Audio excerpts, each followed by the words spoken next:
संस्कारधानी जबलपुर के आप सब बहुत सुधी श्रोताओं को मैं हिंदी की ओर से प्रणाम करता हूं, कविता की ओर से प्रणाम करता हूं।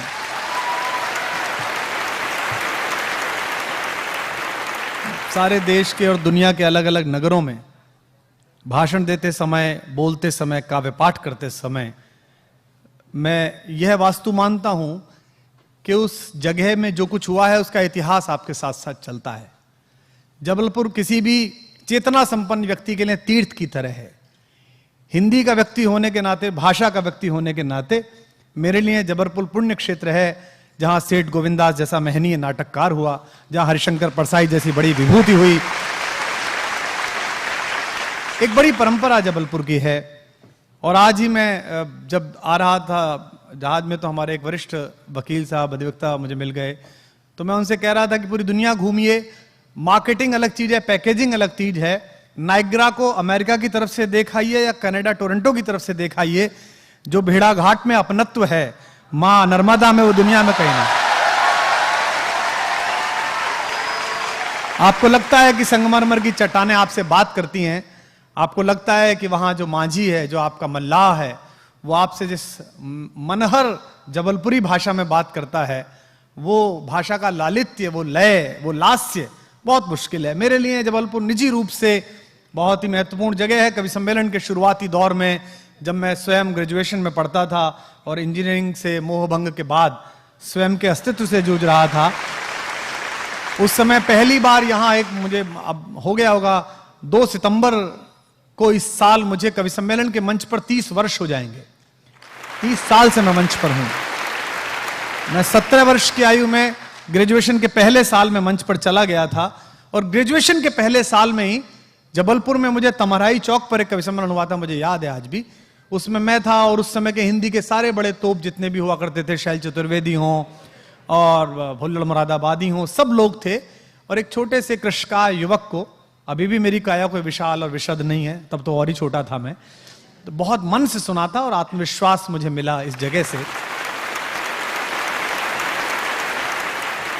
हमारे छोटे भाई बहन इस परिसर में हैं, हमारे अध्यापकगण जो पढ़ा रहे हैं वो इस परिसर में हैं, नगर के महनीय लोग हैं, नगर की प्रथम नागरिक की उपस्थिति है। मैं सबके प्रति कृतज्ञता बोध के साथ कहना चाहता हूं कि पिछले 70 वर्षों में हमारी शिक्षा परंपरा का, हमारी संस्कृति की परंपरा का जितना लोप हुआ है, उतना हिंदुस्तान के किसी वैचारिक आक्रमण में भी नहीं हुआ।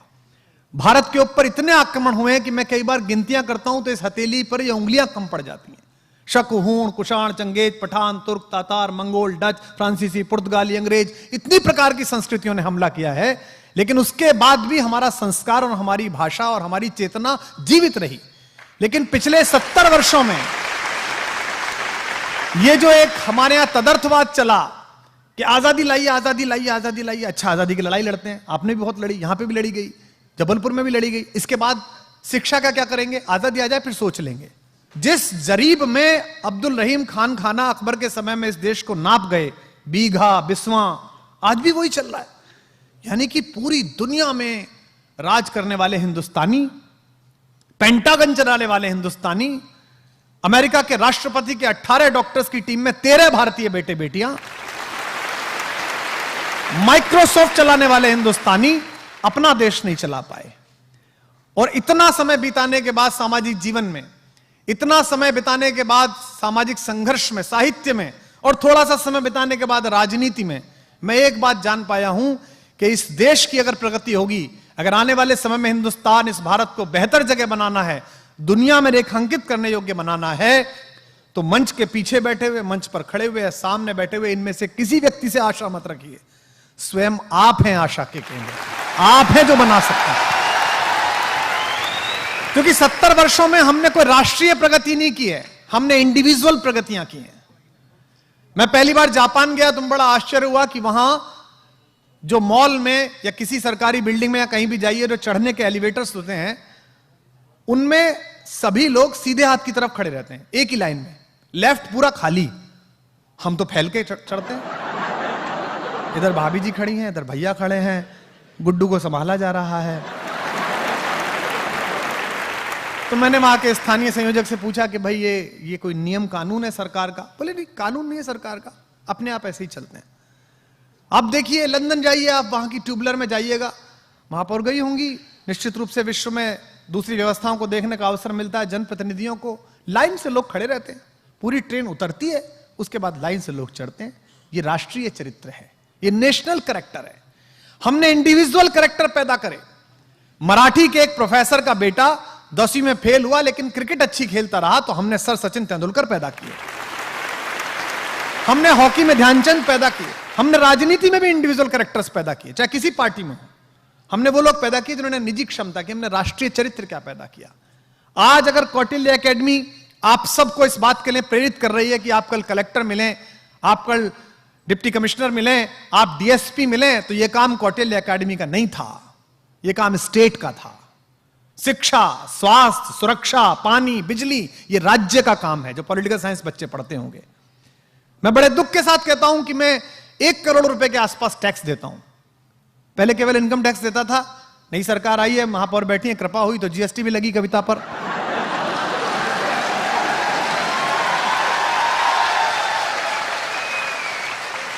पर अच्छा है, अगर मेरी कमाई का एक हिस्सा राष्ट्र के निर्माण के काम आता है, नए आयुध आते हैं, नए अस्त्र बनते हैं, नई पुल बनते हैं, नई सड़कें बनती हैं, तो मुझे शहर देना चाहिए।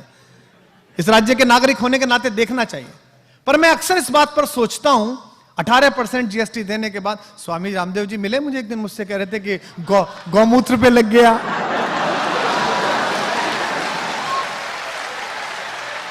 अरे मैंने कहा वो तो मूत्र है, हमारी तो कविता पे लग गया भाई। लेकिन मुझे एक प्रश्न आतंकित करता है, जिसका उत्तर मुझे राजनीति से भी नहीं मिलता। मैं स्वयं राजनीति में हूं, और जैसा हूं आपको पता ही है कि दूसरे छोड़िए, अपने वाले से भी नहीं सहा जाता।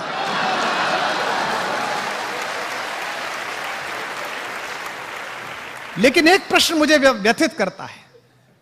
हम टैक्स देते हैं, किसी भी प्रकार का देते हो, इनकम टैक्स देते हो, सर्विस टैक्स देते हो, हाउस टैक्स देते हो, मैं टैक्स देता हूं। मैं जहां रहता हूं, नोएडा में, गाजियाबाद में, वहां अक्सर बिजली जाती है, समस्या बहुत ज्यादा थी, अब थोड़ी कम हुई है। तो मैंने एक 25 किलोवाट का साइलेंट जनरेटर सेट लगा रखा है, पता नहीं चलती कब गई कब आई। यानी कि विद्युत का निजीकरण हो गया। सरकार का काम था, सरकार ने दी नहीं। पानी आता है, वो इतना शानदार है कि घर में कीड़े मारने हो तो पानी का पोछा लगाइए आप। तो मैंने एक सबमर्सिबल लगवा लिया है, उसमें से अच्छा पानी आता है, यानी कि पानी का निजीकरण हो गया। उसके बाद सुरक्षा की स्थिति है कि कोने पर ही लोग चैन खींच के भाग जाते हैं महिलाओं की। तो मैंने एक सिक्योरिटी एजेंसी से 4 गार्ड खड़े कर लिए कि भाई देखते रहना, कुछ ना हो तो, यानी कि मेरी सुरक्षा का निजीकरण हो गया। जब मैंने अपनी बेटी को पढ़ने के लिए सोचा कि ये कहां पढ़े, तो मैंने सोचा कि सरकारी स्कूल जिसमें मैं पढ़ा, मेरे पिताजी पढ़े, तो देखा कि स्कूल में कभी बिल्डिंग नहीं है, कभी गुरुजी नहीं है, कभी कुछ नहीं है ही नहीं, स्कूल की हालत खराब है। तो मुझे डीपीएस में पढ़ाना पड़ा, यानी कि शिक्षा का निजीकरण हो गया। और भगवान ना करे, ईश्वर के कोप से अगर कभी आप बीमार हो जाएं, तो सरकारी अस्पताल से आप सीधे कहां जाते हैं, उससे बेहतर है कि आप दूसरे अस्पताल जाएं, यानी कि स्वास्थ्य का भी निजीकरण हो गया। तो भाई साहब, जब मैंने आपको पैसे दिए 1 करोड़ रुपए, तो इसी बात के दिए थे कि आप मुझे शिक्षा दें, स्वास्थ्य दें, सुरक्षा दें, पानी दें, बिजली दें। और ये क्यों हुआ है? ये मैं इसलिए कह रहा हूं कि आपको अधिकारी बनना है, ये मैं इसलिए कह रहा हूं कि आपको कभी डिप्टी कलेक्टर बनना है। मेरी शुभकामनाओं पर भरोसा करिए। महापौर जिस पार्टी से आती है वो जानती है, मैंने जिस मुख्यमंत्री को शुभकामना दे दी थी, प्रधानमंत्री बन गया।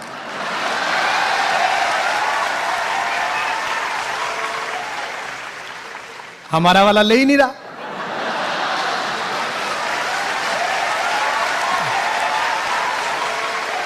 तो आपको शुभकामनाएं कि आप बड़े पदों पर पहुंचेंगे। लेकिन 2-3 सूत्र वाक्य जो मैंने सीखे हैं, मैं किसी महानगर में नहीं पढ़ा। मैं जबलपुर जैसी संस्कार धानी, जहां इतना संस्कृति का बड़ा प्रवाह बहता है, माता नर्मदा के किनारे, मेरा दुर्भाग्य है कि मैं ऐसे शहर में पैदा नहीं हुआ। मैं एक छोटे से कस्बे में पैदा हुआ, 15-20 हजार की आबादी में, एक व्यापारिक छोटा सा कस्बा था। और मैंने जो जाना है, जो सीखा है, जो भी किंचित उपलब्धियां हैं जीवन में, वो एजुकेशन की वजह से नहीं है, वो लर्निंग की वजह से है। अब यहां से इन 2 शब्दों का अंतर प्रारंभ करिएगा। पूरी व्यवस्था आपने एजुकेशन पर टिका दी है, आपकी लर्निंग नहीं है। इसीलिए आप अपने गांव में रहने वाले अपने पिता को, अपने बाबा को, रसोई में काम करने वाली मां को अशिक्षित समझते हैं, और रिसेप्शन पे बैठी हुई लड़की जो 4 वाक्य अंग्रेजी के बोलती है, उसे आप शिक्षित समझते हैं, उसे महत्वपूर्ण समझते हैं।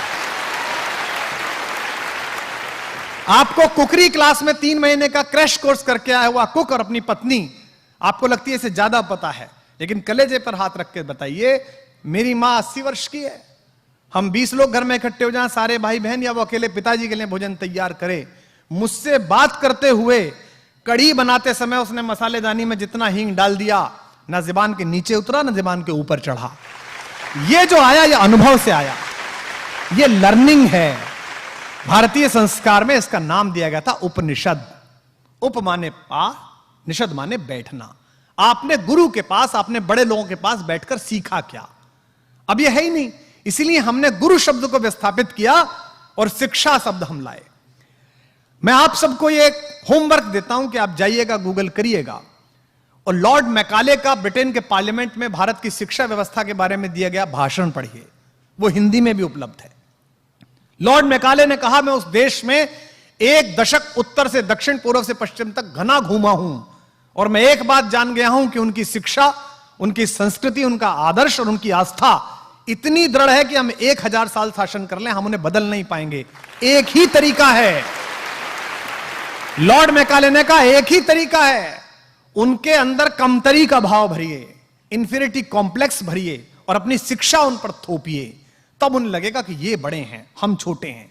और आज विश्वविद्यालयों में जाइएगा आप अधिकतम परिषदों में जाइएगा, आपको बोलने वाले क्या कहेंगे? आपको बोलने वाले कहेंगे कि स्पेन में जो पुरस्कार मिला है नोबेल का, उस लड़की ने ये वाली लाइन लिखी है, फलां चिंतक ने, अल्जीरिया के ने ये कहा था, अल्बानिया का एक चिंतक ये कहता है, क्योंकि उन्होंने पढ़ा नहीं है, उन्होंने भारत जाना नहीं है।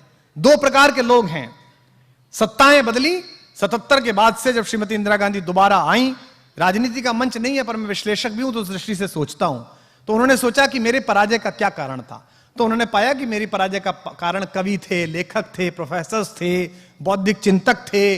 तो उन्होंने काम किया कि सारे बौद्धिक संस्थानों के ऊपर नियंत्रण प्रारंभ किया। और ध्यान रखिए, कला, संस्कृति, शिक्षा ये नियंत्रण नहीं मांगती, ये प्रबंधन मांगती। जिस दिन शिक्षा मंत्री को यह लगना प्रारंभ हो जाए कि विश्वविद्यालय का कुलपति तो मेरा सेवक है, मुझे प्रणाम करे, उस दिन से शिक्षा व्यवस्था का नाश प्रारंभ हो जाएगा। वो केवल वहां प्रबंधन के लिए, नियंत्रण के लिए नहीं है।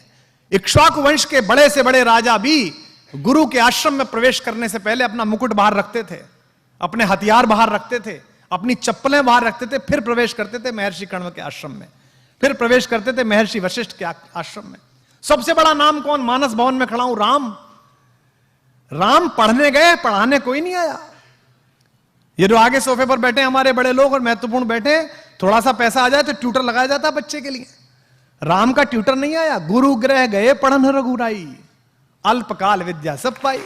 दशरथ बड़े आदमी थे, चाहते तो 5 ट्यूटर लगा देते, लेकिन नहीं, वो पढ़ने गए। कृष्ण संदीपन ऋषि क्या पढ़ने गए, जहां उनका सुदामा से परिचय हुआ, और वो मैत्री बाद में कहां पली। यानी कि ये गुरु पद था जिसको आपने शिक्षक में बदल दिया।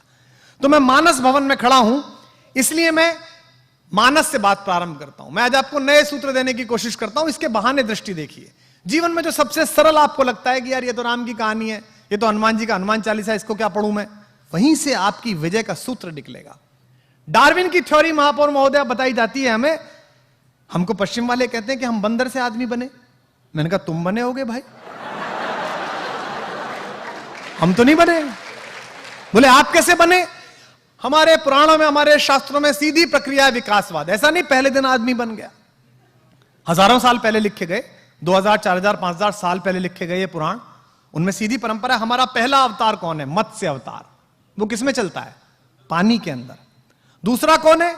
कूर्मा अवतार, कछुआ। वो किस पे चलता है? पानी और जमीन दोनों पे। तीसरा कौन है? वराह, जो पानी और जमीन के बीच की कीचड़ को भेदता है।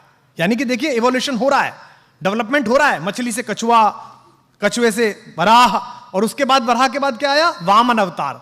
आदमी बड़ा पैदा नहीं हुआ, पहले छोटा सा पैदा हुआ जिसने 2.5 डग में पृथ्वी नापी, फिर अवतार आपके प्रारंभ हुए। यानी कि विकासवाद की थ्योरी आपके शास्त्र में थी और आप डार्विन में ढूंढते रहे, क्योंकि आपको आदत पड़ गई थी बाहर देखने की, आपको आदत पड़ गई थी पराये लोगों के गुणों पर मुग्ध होने की। और मेरा सदा मानना है कि जो आपके पास है वो इतना महत्वपूर्ण है कि आप बाहर नहीं देखते। तो आप राम से चलिए, आपने पूरा सिस्टम आप देखिए, लड़की के रिश्ता देखने जाते हैं तो क्या कहते हैं, मैं कस्बे में पैदा हुआ, क्या कहते थे, अजी इनकम टैक्स में इंस्पेक्टर है, हाथ का कोई काम नहीं है, अपना कुर्सी पे बैठना है। पहला काम, हाथ इतना इतना खराब चीज है।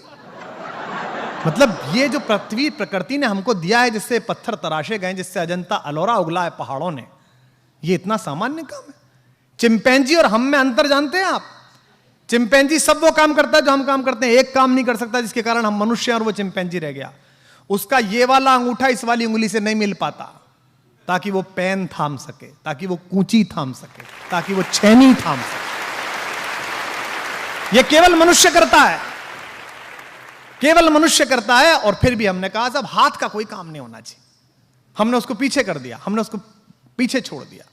तो मानस भवन में मैं आज खड़ा हूं, सबसे पहला सूत्र है आपकी सफलता का जो मेरे जीवन में है, वो है जिज्ञासा। गुरुओं से भी अनुरोध है और जो यहां बच्चे पढ़ रहे हैं उनसे भी अनुरोध है, जिज्ञासा को आदर देना सीखिए। हमारी पूरी शिक्षा व्यवस्था में क्या कहते हैं साहब, बच्चा गए साहब, तो मैं गया था पेरेंट्स मीट में एक बार, तो मैंने वहां देखा कि साहब आपका, पहले बात चल रही थी, मैडम बता रही थी, बोले आपका बच्चा बहुत अच्छा है, चुप बैठा रहता है, कोई कभी उपद्रव नहीं, कोई सवाल नहीं पूछता। तो मैंने अपनी पत्नी से कहा कि मैं इसके माँ बाप से बात करना चाहता हूँ कि बच्चे का इलाज कराएं। तो उसने कहा आप झगड़ा कराएंगे यहाँ पे मेरा? ये क्या सी बात है कि क्लास सबसे अच्छी कौन सी, जहां से शोर ना आता हो। लड़का सबसे बच्चा अच्छा कौन सा, जो चुप बैठता हो, कोई फालतू बात ना पूछता हो। जिज्ञासा को आदर दिया इस संस्कृति ने जिसमें आप पैदा हुए। आपने कहानी सुनी, हम आदम हव्वा की संतान है, पश्चिम कहता है। आदम हव्वा का क्या कसूर था जी? एक बाग था स्वर्ग का, जिसे बागे बहिश्त कहते थे ना, स्वर्गिक बाग, उसमें एक सेब लटका हुआ था। उन दोनों को क्या पता थी ये खाना है कि नहीं खाना है? उन्होंने सेब तोड़ के खा लिया। सेब तोड़ के खा लिया तो खुदा ने कहा कि तुम बाहर निकल जाओ, तुम दोनों पृथ्वी पे जाओ। उन्हें बागे बहिश्त से बाहर कर दिया गया। सुनिए कहानी है आदम हव्वा की, जिसमें सेब खा लिया, जिसे वर्जित फल कहते हैं, फॉरबिडन फ्रूट, उसे खा लिया। यानी कि दो लोगों को, दो हमारे माता पिताओं को, हमारे पूर्वज आदम हव्वा, उनको जिज्ञासा हुई कि ये क्या है, और उसमें उनको दंड मिल गया कि बाहर जाओ। और हमारे यहां क्या हुआ? हमारे यहां एक छोटे से बच्चे ने सूर्य को सेब समझा बचपन में और कहा मुझे इसे खाना है। किसने? हनुमान ने। तो उसे ब्रह्मा ने आशीर्वाद दिया, उसकी जिज्ञासा का परिणाम दिया, उसकी जिज्ञासा को अभिषिक्त किया। क्योंकि देखिए हनुमान को उसी जिज्ञासा के बाद द्विज कहा गया। द्विज शब्द का मतलब क्या है? संस्कृत बहुत अच्छी भाषा है, उसमें आप पूछिएगा तो शब्द अपना अर्थ स्वयं बताता है। मेरा दुर्भाग्य है कि मैं संस्कृत का विद्यार्थी नहीं रहा, विज्ञान का विद्यार्थी रहा, पर जो कुछ भी मैंने आस पड़ोस से बैठ के सीखा। द्विज क्या है? आपके दो जन्म होते हैं। एक जन्म जब आप पैदा हुए, जब आपको पता चलता है कि मैं कौन हूं। मां की गर्भनाल से जुड़े समय आपको पता नहीं चलता कि मैं कौन हूं। मां जो खाती है वो आप खाते हैं, मां जब सोती है तब आप सोते हैं, मां जब जागती है तब आप जागते हैं। पहली बार जब गर्भनाल से आप अलग हुए तो आपको पता चला कि मैं एक स्वतंत्र इकाई हूं। ये मां है, इसकी ये खुशबू है, ये दूध पीना है, ये दूसरे लोग दिखाई दे रहे हैं, ये आवाजें हैं। ये आपको ज्ञान हुआ कि मैं कौन हूं। दूसरा ज्ञान, पहला जन्म हो गया, दूसरा जन्म कि मैं क्यों पैदा हुआ हूं, मुझे करना क्या है, मेरा जीवन में उद्देश्य क्या है। तो जितने लोग यहां बैठे हैं रात को सोते समय, आज सोचना, कल सोचना, परसों सोचना, एक हफ्ते सोचना कि मैं पैदा क्यों हूं, मैं करना क्या है, मुझे, मैं कौन हूं, मैं आया किस लिए हूं। इसलिए थोड़ी आया हूं कि सुबह खाना खाऊं, शाम को खाना खाऊं, सो जाऊं, सुबह जो है वो मोदी जी के स्वच्छता अभियान में चला जाऊं। इसके लिए थोड़ी पैदा हुआ हूं। मेरा जीवन का उद्देश्य क्या है? तो हनुमान को बताया गया कि तेरा जीवन का उद्देश्य ये है, पर तुमने ये अपराध किया है, इसका दंड ये है कि तुम इसे तभी याद कर पाओगे जब कोई याद दिलाएगा। तो एक जामवंत आए जिन्होंने कहा कि भाई तुम इस काम के लिए पैदा हुए, और वो काम हो गया। तो जिज्ञासा का आदर करना सीखिएगा, और जिज्ञासा का आदर हमारी पूरी भारतीय मनीषा में है। शिष्य ने गुरु से कहा कि आप कौन हैं? तो गुरु ने कहा कि मैं ईश्वर हूं, अहम ब्रह्मास्मि। तो उसने कहा अच्छा आप ईश्वर हैं, तो मैं कौन हूं? तो गुरु ने कहा तत्वमसि, तू भी ईश्वर है। तो शिष्य ने कहा कि फिर ये पूरी दुनिया कौन सी है? तो उसने कहा ये सर्वम जगदम खलु, ये पूरा संसार ही ईश्वर है, ये सभी ब्रह्म है। यानी कि जिज्ञासा प्रारंभ हुई। जिज्ञासा का इतना सम्मान भारतीय संस्कृति में है कि एक छोटा बच्चा, एक मुनि का बच्चा, बहुत पूछता था सवाल। उसके पिता ने एक यज्ञ किया। यज्ञ करने के बाद वो अपने पिता से पूछने लगा, ये गाय किसे दोगे? ब्राह्मणों को। ये अग्नि किसे दोगे? यज्ञ की, अग्निहोत्र ब्राह्मणों को। अच्छा ये किसे दोगे चावल वंचितों को, ये किसे दोगे? बहुत सवाल पूछा। आखिर में वो नचिकेता अपने पिता से बोला मुझे किसे दोगे? तो बाप नाराज होकर बोला तुझे दूंगा यमराज को।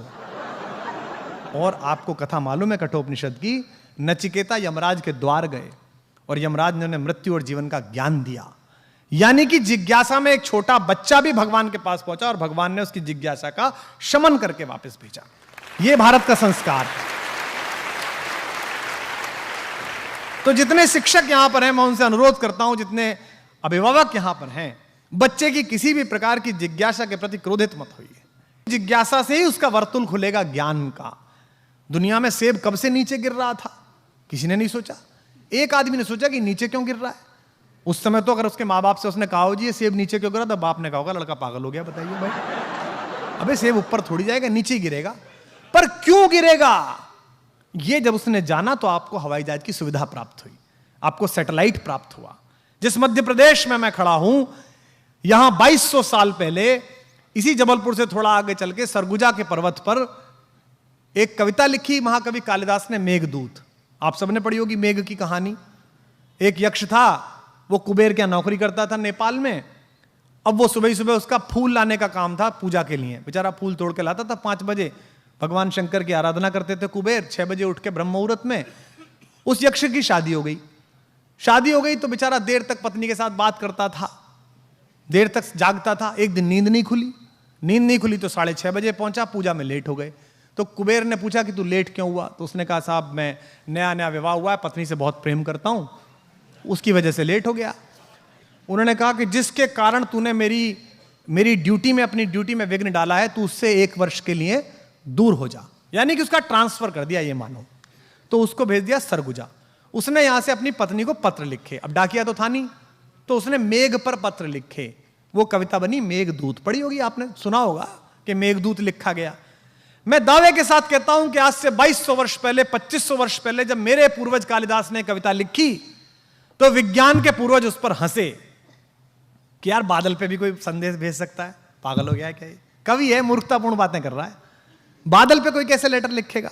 लेकिन अगर उस समय के भारतीय वैज्ञानिकों ने हमारे कवि को गंभीरता से लिया होता और सोचा होता कि कुछ हो सकता है, तो आज जो ये मोबाइल के ऊपर एमएमएस उतरता है, जो वीडियो उतरता है, ये टेक्नोलॉजी सबसे पहले हम लाए होते, क्योंकि मेघदूत के समय से हमारे पास ये तकनीक है।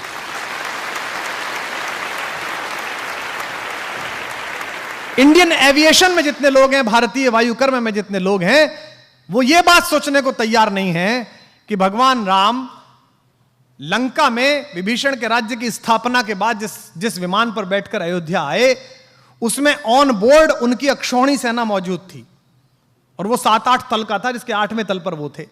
आज हम बड़े वाले किसी जहाज में अमेरिका जाते हैं, शिकागो जाते हैं, न्यूयॉर्क जाते हैं, 15 घंटे की फ्लाइट होती है, उसमें 2 तल होते हैं, ऊपर बिजनेस क्लास का, नीचे 1 तल और सबसे नीचे सामान। तो बड़ा उसका महत्व बताया जाता है, कितना बड़ा जहाज है, इसमें आप बैठ के जा रहे हैं। वो ऐसा था कि उसमें 7-8 तल थे। अब इसे बोल दो तो कुछ हमारे नव बौद्धिकतावादी हैं, कहते हैं जी आप तो पोंगा पंडितों जैसी बात करते हो। अमेरिका को देखो, वो इन्हीं बातों पर बात कर रहा है, वो आपकी अंतर्ध्यान थ्योरी पे काम कर रहा है।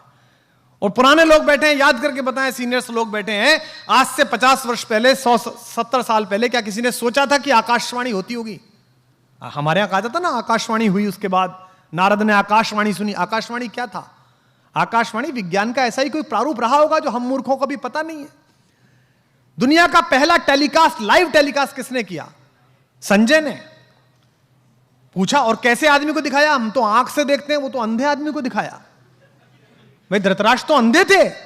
धृतराष्ट्र ने कहा कि धर्मक्षेत्रे कुरुक्षेत्रे माम का पांडवश्चैव किम कुर्वत संजय, युद्ध की इच्छा से इकट्ठे हुए मेरे बेटे और पांडु के बेटे क्या कर रहे हैं ये बताओ। तो संजय ने बताया लाइव डॉक्यूमेंट्री से। वो लाइव कमेंट्री ही तो गीता में है, जब भगवान बीच में खड़े हुए हैं, पर हमारा ध्यान नहीं है। तो इसलिए आसपास की जितनी चीजें, उनका मैनेजमेंट देखिएगा, उनकी जिज्ञासा का मूर्त भाव देखिएगा। और सदा यह ध्यान रखिए, सफलता की दूसरी कुंजी, पहली कुंजी जिज्ञासा, जो मुझे लगता है, हो सकता है मुझसे लोग सहमत ना हो, दूसरी कुंजी है धैर्य। धैर्य अपने आप में एक अद्भुत प्रसाद है मनुष्य को दिया हुआ। अगर पहला पत्थर जिस समय दशरथ मांझी ने उस पर्वत पे मारा तो लोग उस पर हंसे, लेकिन उसने धैर्यपूर्वक 20 साल पत्थर मारा तो पहाड़ को रास्ता छोड़ के खड़ा होना पड़ा कि तू आदमी है, तू जीत गया, जा।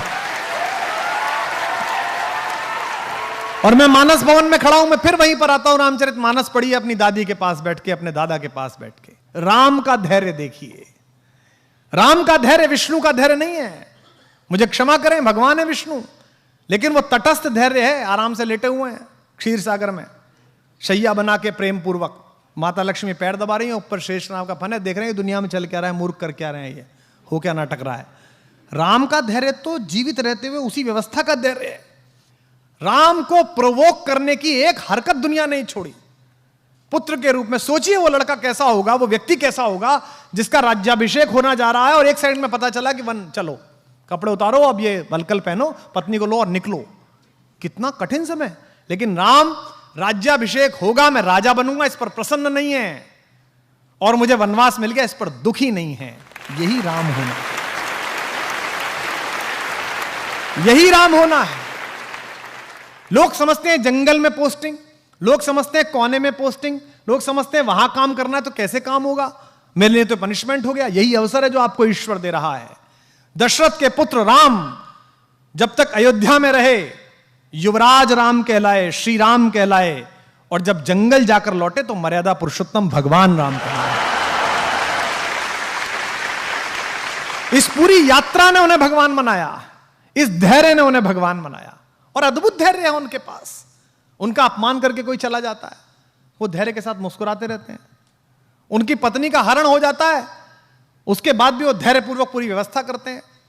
और एक बात सोचना आप सब लोग, राम, मैं अक्सर इस बात पर बहुत अंदर तक थ्रिल रहता हूं। राम अयोध्या से चले, उस समय का सबसे बड़ा खानदान था वो। हिंदुस्तान में जो कुछ भी बड़ा था उन्हीं क्या पैदा हुआ। इक्ष्वाकु, अज, रघु, दिलीप, पुरुरवा, ययाति, नहुष, दशरथ, सब बड़े आदमी उन्हीं क्या। भारत का नाम जिस पर रखा गया वे भी उन्हीं क्या पैदा हुए, भरत, सब उन्हीं क्या पैदा हुए। लेकिन उसके बाद भी जब राम एक वलकल पहनकर चले तो रास्ते भर में राजाओं को भी तो पता चला होगा कि भाई दशरथ का लड़का जा रहा है, वो भी तो मिलने आना चाहते होंगे। राम उनसे सहायता भी ले सकते थे। जिस पंचवटी में मां सीता का हरण हुआ है वो तो उनकी नंदसाल के बिल्कुल बगल में, कौशल प्रदेश में, रायपुर में, वो बिल्कुल बगल में थे। वो अपने नाना से कह सकते थे, अपने मामा से कह सकते थे कि साहब आप जरा मेरी सहायता करो, मेरी पत्नी का अपहरण हो गया, सेना दे दो जरा, मैं चलूंगा। उन्होंने ऐसा नहीं किया। उन्होंने एक भी राजा को अपने साथ नहीं लिया। उन्होंने रास्ते भर आप जैसे और हम जैसे लोगों को साथ लिया। किनको? सामान्य वंचितों को, दलितों को। उन्होंने वनवासियों को साथ लिया, उन्होंने मल्लाहों को साथ लिया, उन्होंने मां शबरी का आशीर्वाद लिया, उन्होंने केवट को साथ लिया, उन्होंने वंचित सुग्रीव को गले लगाया, क्योंकि वो जानते थे कि जिस अनाचार से वो लड़ने के लिए जा रहे हैं वहां धनिकों की और राजाओं की नहीं, सदाचार की आवश्यकता पड़ेगी, वहां आत्मा की दीप्ति की आवश्यकता पड़ेगी। तो राम का यह धैर्य ही उन्हें विजेता बनाता है। भाई रावण को तो बाली हरा चुका था पहले, आपने कहानी सुनी होगी। रावण को तो शहसबाहु भी हरा चुका था। रावण कोई ऐसा अर्जेंटीना नहीं था, ऐसा ब्राजील नहीं था कि हराना मुश्किल था। उसको तो हरा चुके थे दोनों। बाली तो उसको अपने बगल में दबाकर और उसने किले की दीवार का चक्कर लगा दिया था बाली ने। जब हनुमान को बांधा है और हनुमान से रावण ने कहा कि तू मुझे जानता नहीं मैं कौन हूं, तो हनुमान ने क्या कहा?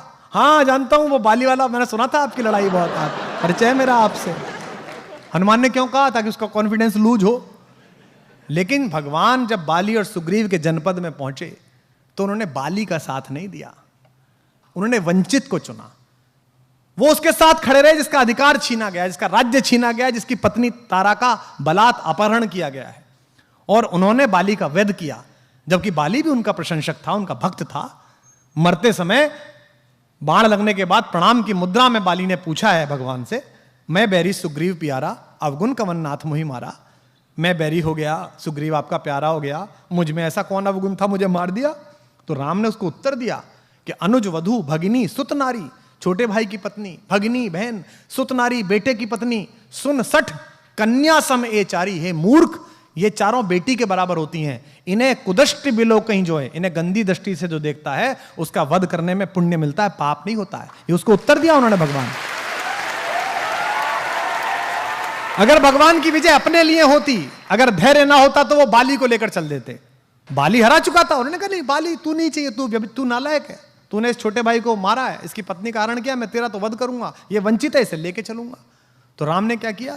राम के साथ जितने लोग हैं, राम का धैर्य अद्भुत है। और यहां जो अध्यापक है उनसे निवेदन है, राम की लीडरशिप क्वालिटी अद्भुत है। राम ऐसे ही राम नहीं बने हैं। मत पढ़िए हिंदू होकर, इस परिसर में बहुत सारे इस्लाम मतावलंबी हमारे दोस्त बैठे होंगे और किसी जाति धर्म के लोग बैठे होंगे, कहानी की तरह पढ़िए और फिर देखिए कि राम जैसा लीडर कहीं नहीं है। वो उस व्यक्ति की क्वालिटी को डेवलप करते हैं, उसे इंस्ट्रक्ट नहीं करते।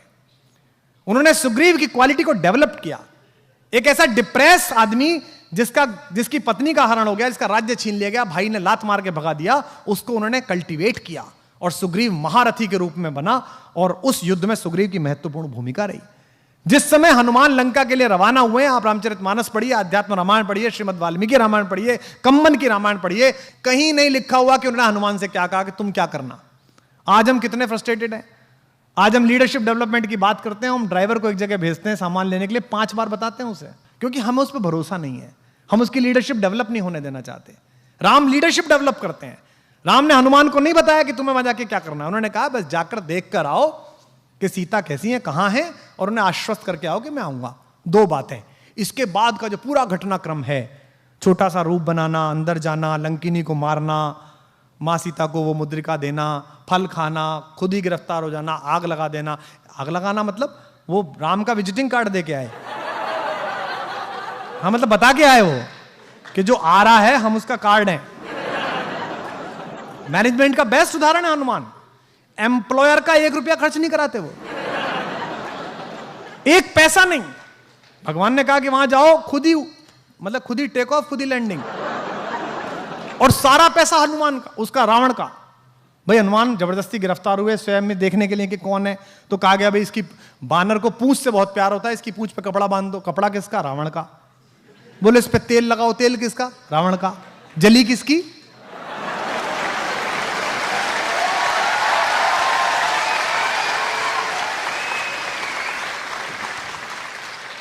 बेस्ट एम्प्लॉय, सर्वश्रेष्ठ व्यक्ति, कोई ना नुकर नहीं। भगवान राम के जीवन में जो 2 कठिन समय आए, उन दोनों में उन्होंने ही पार लगाई। उनसे कहा गया कि भाई मेरा भाई ये बीमार है, सोचो राम पर कैसी बीती होगी।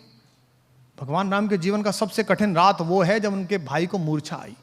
उस रात राम कितने भी ईश्वर हो, मनुष्य रूप में जी रहे थे, मन में ये तो आई होगी यार अयोध्या जाके क्या कहूंगा, पत्नी कहां अपहरण हो गया, भाई कहां युद्ध में मारा गया। ऐसे समय में हनुमान काम आए और हनुमान गए, वहां कंफ्यूजन हो गया कि कौन सी संजीवनी बूटी, मेडिकल स्टोरी ले आए पूरा। बोले भाई इसमें से देख लो कौन सी है।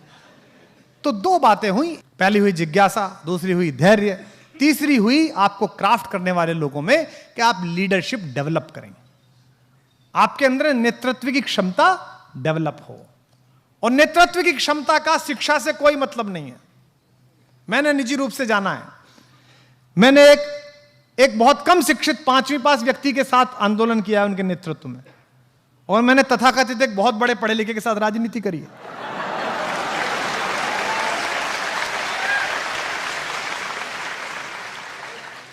नेतृत्व क्षमता का पढ़ाई लिखाई से कोई मतलब नहीं है।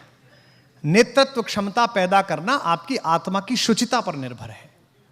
आपको जब यह लगता है, राम को भी तो लग सकता होगा कि यार हनुमान में इतना तेज है, कहीं यही ना राजा ना बन जाए, कहीं इसकी आरती ज्यादा ना होने लगे। और हमारे यहाँ तो मराठी में एक कथा भी आती है, प्रथम नागरिक मराठी भाषी हैं, तो मैंने एक लोकगीत में कथा सुनी वहाँ कि भाई जब नल और नील पत्थर तैरा थे राम लिख कर, तो भगवान राम अकेले बैठे थे, उन्होंने सोचा कि यार मैं भी तैरा दूं, तो उन्होंने एक पत्थर को उठाया और छोड़ा उस पर, तो वो डूब गया। तो उन्हें लगा यार आसपास कोई देख नहीं ले कि हमारे नाम पे काम चल रहा है और हमारा खुद का ही नहीं तैरा।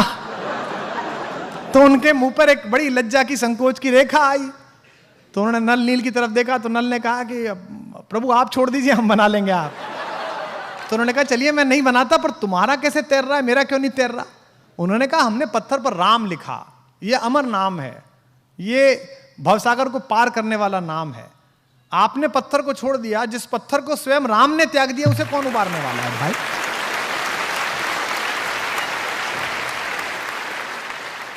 तो लीडरशिप इस बात से निर्भर होती है कि आप इस बात में कितना विश्वास करते हैं कि ईश्वर द्वारा तय किया गया मेरा भाग्य किसी मनुष्य के निपटाने से, खत्म करने से, बढ़ाने से ना बढ़ेगा ना घटेगा।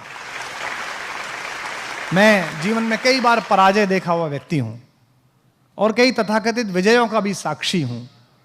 मैं साफ रूप से मानता हूं कि आपकी विजय, आपकी पराजय स्वयं आपकी क्षमता, प्रतिभा और उसके बाद प्रारब्ध पर निर्भर करती हैं। पृथ्वी पर कोई मनुष्य नहीं बना जो आपको पराजित कर सके, आपको विजयी बना सके। स्वयं आपके अपने आप से सवाल करने का। तो 3-4 बातें मैंने बताई, और एक बात और मैं आपसे बता रहा हूं, वो है एकाग्र होना। एकाग्र होना क्या है? खुद से बात करना। भाई देखो, आधे आधे, 1/3 बनना चाहते हो, 1/3 क्रिकेटर बनना चाहते हो, थोड़े से हीरो बनना चाहते हो, थोड़ा सा गाना गाना चाहते हो, थोड़े से अच्छे बेटे बनना चाहते हो, थोड़े से अच्छे प्रेमी प्रेमिका बनना चाहते हो, थोड़े से अच्छे विद्यार्थी बनना चाहते हो। इसमें का कुल मिला के आखिर में कुछ नहीं बन पाते। मेरे जीवन में जब हिंदी की कविता के साथ जीने का समय आया इंजीनियरिंग से फरार होकर, तो मेरी बहन ने मुझसे पूछा, हमारे समय में जब माँ बाप समझाते तो ऐसे नहीं समझाते थे कि जैसे ये जोशी साहब काउंसलिंग कराते हैं आपकी, कि एक मैडम बैठ जाती हैं, एक वो बैठ जाते हैं, वैल आप क्या करना चाहते हैं, किस में रुचि। ना, हमारे तो पिताजी डायरेक्ट समझाते थे, और उसमें पिताजी का आध्यात्मिक, मानसिक, हार्दिक और शारीरिक चारों प्रकार का बल लगता था। कोई मुझसे कहता है कि साहब माँ के पैर के नीचे जन्नत होती है, पिताजी के पैर के नीचे क्या? मैंने कहा जूता। उन्होंने जब मुझे समझाया और वो हार गए कि नहीं मैं तो कविता पढ़ूंगा, बीए करूंगा, तो मेरी बहन जो मुझसे बड़ी है, प्रोफेसर है वो, जिसने मेरा नाम विश्वास कुमार से कुमार विश्वास किया बाद में, उसने मुझसे पूछा तू करेगा क्या कविता करके, जिंदा कैसे रहेगा? तो मैंने उसको कहा कि हाँ जिंदा रहूंगा आराम से, क्योंकि हिंदुस्तान तो बड़ा आस्तिक देश है, जिसके दरवाजे पे 2 भजन गाऊंगा वही सुबह खाना खिलाएगा, शाम को खाना खिलाएगा। और ये ऐसा नहीं था कि हास्य में कहा गया था, ये मजाक में कहा गया था, ये कृत संकल्प था अंदर से कि अगर ऐसी भी कभी स्थिति आई तो ऐसा कर लेंगे। कहीं 4 बाद लाइन सुनाएंगे, एक गीत सुनाएंगे, आदमी सुबह का खिलाएगा, दूसरे गांव जाके दूसरा सुनाएंगे, वो खिलाएगा, कोई कपड़े सिलवा देगा, जीवन चल जाएगा। कम से कम तृप्त रहूंगा कि जो चाहता था वो कर रहा हूं, कविता लिखनी थी लिख रहा हूं, साहित्य पढ़ना था पढ़ रहा हूं। यह है एकाग्र भाव। अर्जुन एकाग्र हैं, बाकी सबको सब दिखता है, किसी को मछली दिखती है, किसी को कुछ दिखता है, अर्जुन को सिर्फ आंख दिखती है मछली की। इसलिए द्रोणाचार्य अपने पुत्र से भी अधिक प्रेम करते हैं उन्हें, और इस बात की टीस महाभारत के हर समकालीन पात्र को है कि गुरुवर द्रोण अर्जुन से इतना प्यार क्यों करते हैं। आपको भी लगता होगा कि फलां वाले सर इस बच्चे को ज्यादा प्यार करते हैं, इसकी तरफ ज्यादा है, ऐसा नहीं है। वो किसी के प्रति भेदभाव नहीं है, वो केवल इतना है कि एकाग्र कौन है, क्योंकि दुनिया में केवल 2 ही परंपरा हैं जो अपने से आगे बढ़ने पर खुश देखती हैं सामने वाले को। एक पिता अपने पुत्र को आगे जाते हुए देख के गर्व से ऊंचा हो जाता है, और एक गुरु अपने शिष्य को बड़ा होते हुए देखकर गर्व से प्रसन्न हो जाता है। और एक बात और ध्यान रखिएगा, असफलताएं केवल यह सिद्ध करती हैं कि सफलता का प्रयास पूरे मन से नहीं हुआ।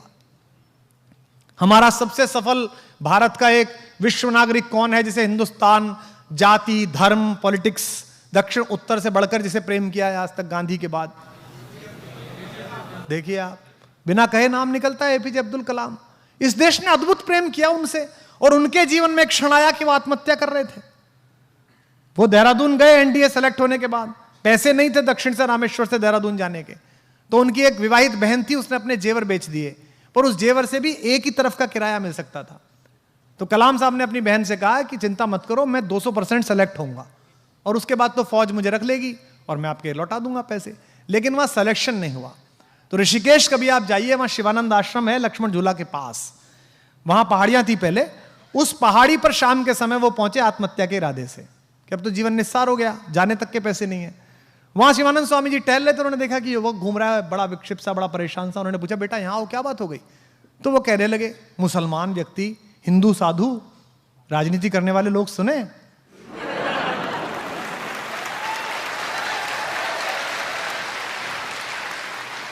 उन्होंने पूछा कि क्या हो गया?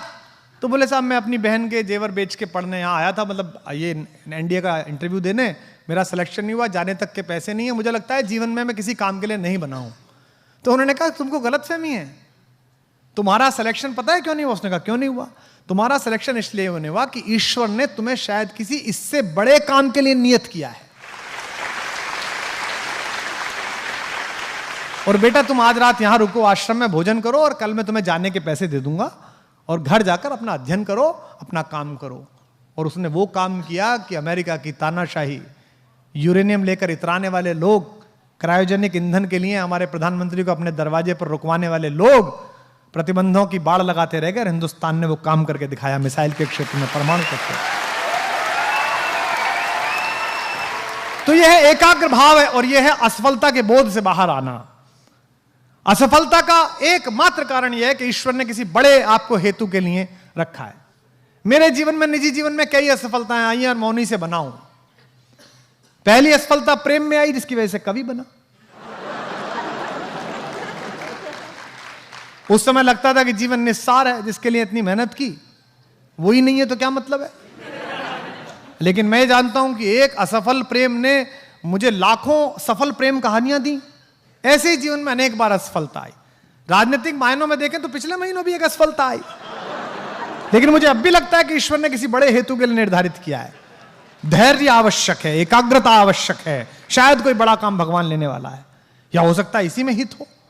और ये जो दर्शन है भारत का, आपको भी लगता होगा कई बार, हिंदुस्तान का लड़का लड़की 17, 18, 19 साल में जब जवान होता है, मसें भीगती हैं और चेतना पहली बार दरवाजे पे चौखट देती है तो वामपंथी हो जाता है।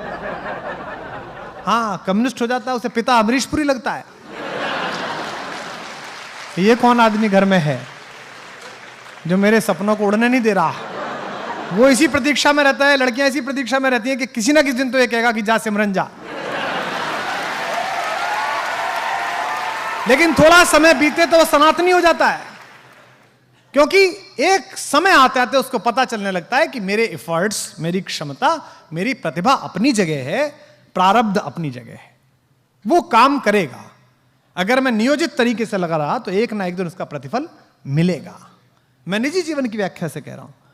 जब मैंने कवि सम्मेलनों की कविता को कॉर्डलेस माइक के साथ, कॉलर माइक के साथ, म्यूजिक के साथ शुरू किया तो 2004 के आसपास मेरा इतना विरोध हुआ कि देश के 28-30 कवि मेरे साथ नहीं बैठते थे मंच पे। वो लिख के देते थे कुमार विश्वास आएगा तो हम नहीं आएंगे, जो आजकल सेल्फी खिंचाने भतीजे को लाते हैं। लेकिन मुझे पता था कि ये प्रारूप बदलेगा, अगर मेहनत की जाएगी तो कुछ होगा। क्योंकि किसी शिक्षा संस्थान में नहीं गई, मेरी दादी भी कहती थी मुझसे बचपन में, लाला मन से रोए तो फूटी आंख से भी आंसू निकले।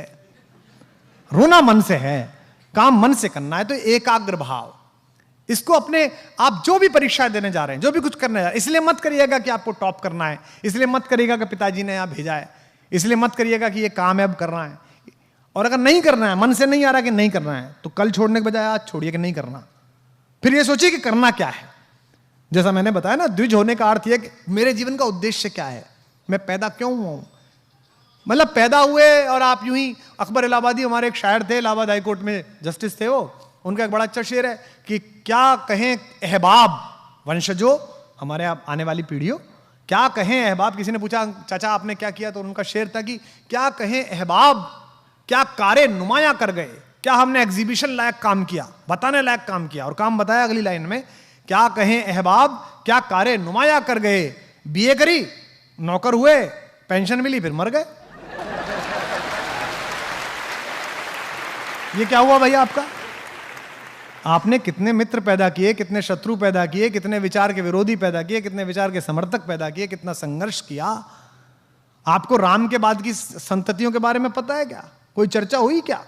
आपको अगली संततियों के बारे में इतना पता नहीं है। जो निकला, जो अपने से बाहर निकला, उसको सारा संसार मिला, और जिसने मरना सीखा उसको ही जीने का अधिकार। सबसे पहले जिज्ञासा को आदर दीजिए। अंदर जो भी पैदा हो उत्तर, उसके शमन की कोशिश करिएगा। दूसरी बात है कि आप धैर्य रखिएगा। जो कहा जाता है ना कि वतन की रेह मुझे एड़ियां रगड़ने दे, मुझे यकीन है पानी यहीं से निकलेगा। तो ये जो भाग्यवाद है जिसके भरोसे बहुत लोग हैं कि साहब भाग्य करेगा, अरे वो कुछ नहीं करेगा भाई। ये पाप का आवरण है, भाग्यवाद आवरण पाप का और शस्त्र शोषण का, जिससे रखता बचा भाग दूसरे जन का। ये भाग्यवाद क्या है? ये स्वयं को बचाने की, आलस्य की उद्घोषणा है। ये हो जाएगा, भगवान जी क्या करेंगे? अरे आप पहले करोगे। धर्मो रक्षति रक्षिता, धर्म उसकी रक्षा करता है जो अपनी रक्षा करता है। आप जब अपने स्वधर्म की रक्षा करोगे, तब ईश्वर नाम की जो भी शक्ति इस कायनात में मौजूद होगी, प्रकृति नाम की शक्ति होगी, उसकी पॉजिटिविटी जागेगी कि यार बड़ी मेहनत कर रही है बच्ची, बड़ा मेहनत कर रहा है बच्चा, इसको आशीर्वाद देते हैं और वो सुयोग का फल मिल जाएगा आपको। आपसे जो ईश्वर करेगा, वहां फलाने वाले पे चढ़ाई आए 5 रुपए, उसकी जोत बोल दी, उसका ये बोल दिया। और जितने असफल लोग बैठे हैं इस परिसर में, बहुत सफल लोग बैठे हैं राजनीति में, व्यवसाय में, अपने कामों में। याद करके देखिए जिस समय आप सफलता के लिए संघर्ष कर रहे थे, कितने पुखराज पहने थे, कितने बाबाओं की जोत मनाई थी, कितने यज्ञ किए थे, मैंने तो नहीं किए भाई। एक भी चीज नहीं पहन सकता था मैं, चप्पल ली थी वही पहन रहा था। उपलब्धि आ गई तो 5 आदमी आ गए, ये पहनो आप, ये करो आप। तो कई बार उनका मन रखने के लिए, चाहे माँ हो, चाहे पत्नी हो, बहन हो, आदमी कर लेता है। लेकिन ये सब जितना भी नियामन है भाग्य का, ये पुरुषार्थ से है सबसे पहले। कृते में दक्षिणे हस्ते जयो में सव्याहिता। अगर कार्य अर्जुन तेरे सीधे हाथ में होगा तो विजय तो तेरे उल्टे हाथ में आ जाएगी। उल्टे हाथ से पकड़ना मुश्किल होता है। तो अगर कार्य तुम्हारे सीधे हाथ में होगा तो ये मध्य प्रदेश पीएससी और यूपीएससी आपके चरणों में आ जाएगी। लेकिन उसके लिए एकाग्रता अर्जुन वाली चाहिए। न्यूजीलैंड में एक यूनिवर्सिटी है, विक्टोरिया विश्वविद्यालय, मैं वहां बोलने के लिए गया था। तो मैंने वहां बोला, वहां चाइना के लड़के भी थे, वियतनाम के अलग अलग शोध करते हुए विद्यार्थी। तो मैंने उनसे बोला कि भाई हमारे यहाँ तो मोटिव ऑफ लाइफ है, जीवन के जो उद्देश्य हैं वो 4 हैं, धर्म, अर्थ, काम और मोक्ष। तो मैंने बताया कि धर्म ये है कि आपको पता हो कि मुझे करना क्या है, शरीर का धर्म क्या है, आपका धर्म क्या है। ये हिंदू मुस्लिम नहीं, ये तो अभी 5000 साल पुरानी कवायद है। मनुष्य, एक बात और ध्यान रखना, अचानक याद आ गई, मनुष्य 8 लाख वर्ष से पृथ्वी पर है और धर्म की अवधारणा 5000 वर्ष की ज्ञात है हमारी।